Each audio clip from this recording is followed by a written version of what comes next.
Bill, they're saying you have to like an aspect of every character you play, no matter how evil they are. When you read the script for episode 1, what are you thinking? How do I make this guy likable? I never think of likable. I think you can think of value. How does this character have value? How does this how does this person value himself? You know, and then you then throw the dice.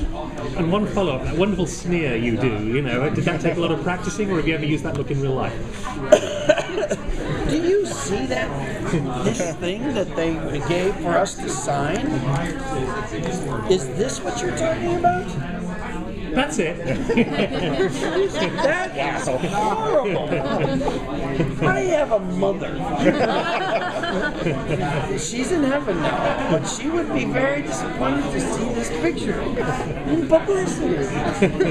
Oh my God. I get it. Did you have any reservations about playing this character, given what he is? I should have. I mean, you just said you have a mother. Yeah, I have a mother, but I think I realize that I don't. I'm not. These movies about pedophiles where they are acting out their pedophilia on camera and all that. I don't know if I really wanted to do that.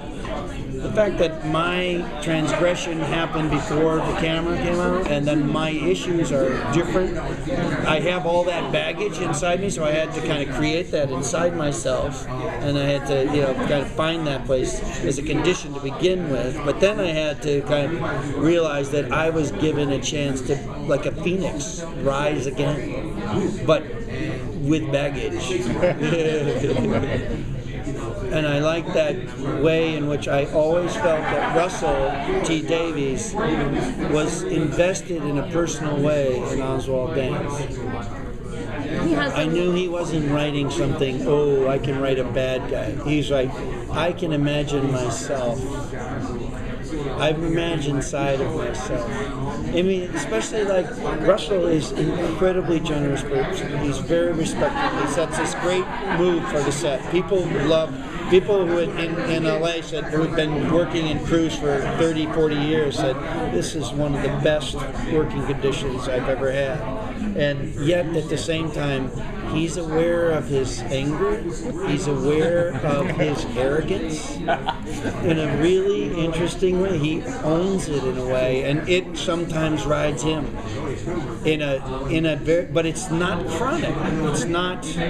But I love that side. I feel like I have to be as truthful about the way I go about Oswald Danes as he is about himself, or what he tries to hide, or what it's there. He's a vibrant person, a big person, and don't tell him I said that. Is there layers that we're going to uncover of the character that we haven't seen all of him yet? I get the feeling that there's more to him. Yeah. There's a lot of different, because my story is following one thing, and then there's all those other stories that I don't care about. But no, I mean, I am a separate person, and then the stories start to fold into each other, and that's a tricky thing, because it has this, but it makes sense, I think, because of the connection with the Jack Harkness character. There's very clear that you could find there's one person for all of us in this world who, when we confront them, we get an almost animal feral sense that they are like in the mirror image or a Janus face kind of flip side of who we are, and that you meet this person, you get the sense they have great intimacy about who you are, and they can read you no matter how disguised you are, and they can name you in a way that no one else can name you. And when Jack and I meet, it's like that, and we have these moments of touchstones that we start to thread to until we're finally kind of engaged in a way that I think is what kind of makes it very organic. Good question. Yeah. Because you've done such a vast variety of roles, from like romantic, this is one of the more for Dark World.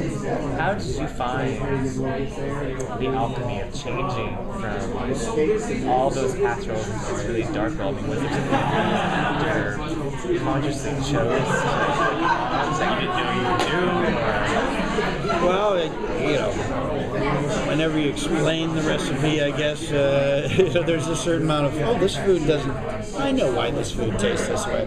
No, but I do think, though, I would say that what struck me when I was researching people who have these appetites, that there are ways in which there is a disconnect with socialization. And I had to realize confront how much of my whole body is engaged with socializing and providing clues and cues to all of you that I'm likable, that I'm friendly, that I'm not a threat.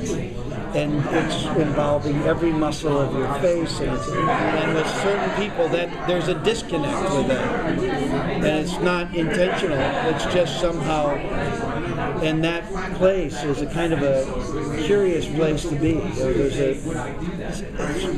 It has a kind of scary side, but it also has this wonderful side where you throw off this fucking obligation. You have to be nice. It's just kind of wonderful. It feels like you've been swimming with a sweatshirt on all your life, and now you get to be clean and going fast.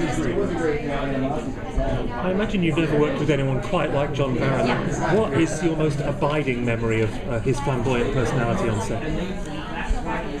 Stuff I can say now? Mm-hmm. Okay. There's that other thing. I think my favorite memory. Now, I love John so much, and I'm so thankful that he is an actor that's a rare one that loves all sides of what the job is. One is to make the work, and the other is to help sell the work. He loves both sides, same, I think, and it's wonderful, and I admire him. But there was a moment, we were on the Warner Brothers lot, and John had decided that he was going to ride back and forth from the trailers in his big white bike, which had big fat tires, and he'd just pedal down, and he'd wave at everybody going on. He was having such a good time. And there was a day where we had to kind of go down this alley where there's a soundstage where they were shooting the George Lopez show. Mm-hmm. And Prince was going to be on there. So there was all these people lined up for Prince. And John rode down in his big bike, and he went, hello, and they were just kind of like, yes, yes, and I think he thought they were there for him. And I loved that moment so much, on the bike, waving, gathering the applause of the Coliseum, It wasn't for him. That's the last question. Did you watch any of the previous episodes of Torchwood prior to shooting? Yes, I did. I watched the Children of Earth, and then I watched scattered parts of the other stuff. But I think that the elegance of a simple premise is, it's a genius that he has. Just how that, like Miracle Day, when people stop dying, there was that, kind of arresting, just stopping a certain component of the world, which goes into pause. Right. That's so simple, and yet so, kind of, why hasn't more people thought of it? I mean, we have Death Takes a Holiday, so, there is, people stop dying, has been played out, but never quite like this on the scale of everything. So it's a simple idea, and you keep thinking, come on, somebody's done it before. Let me Google that again. Not in this realistic way, as if that's what would be. Yeah. Well, thank you. Thank you very much. Thank you very much.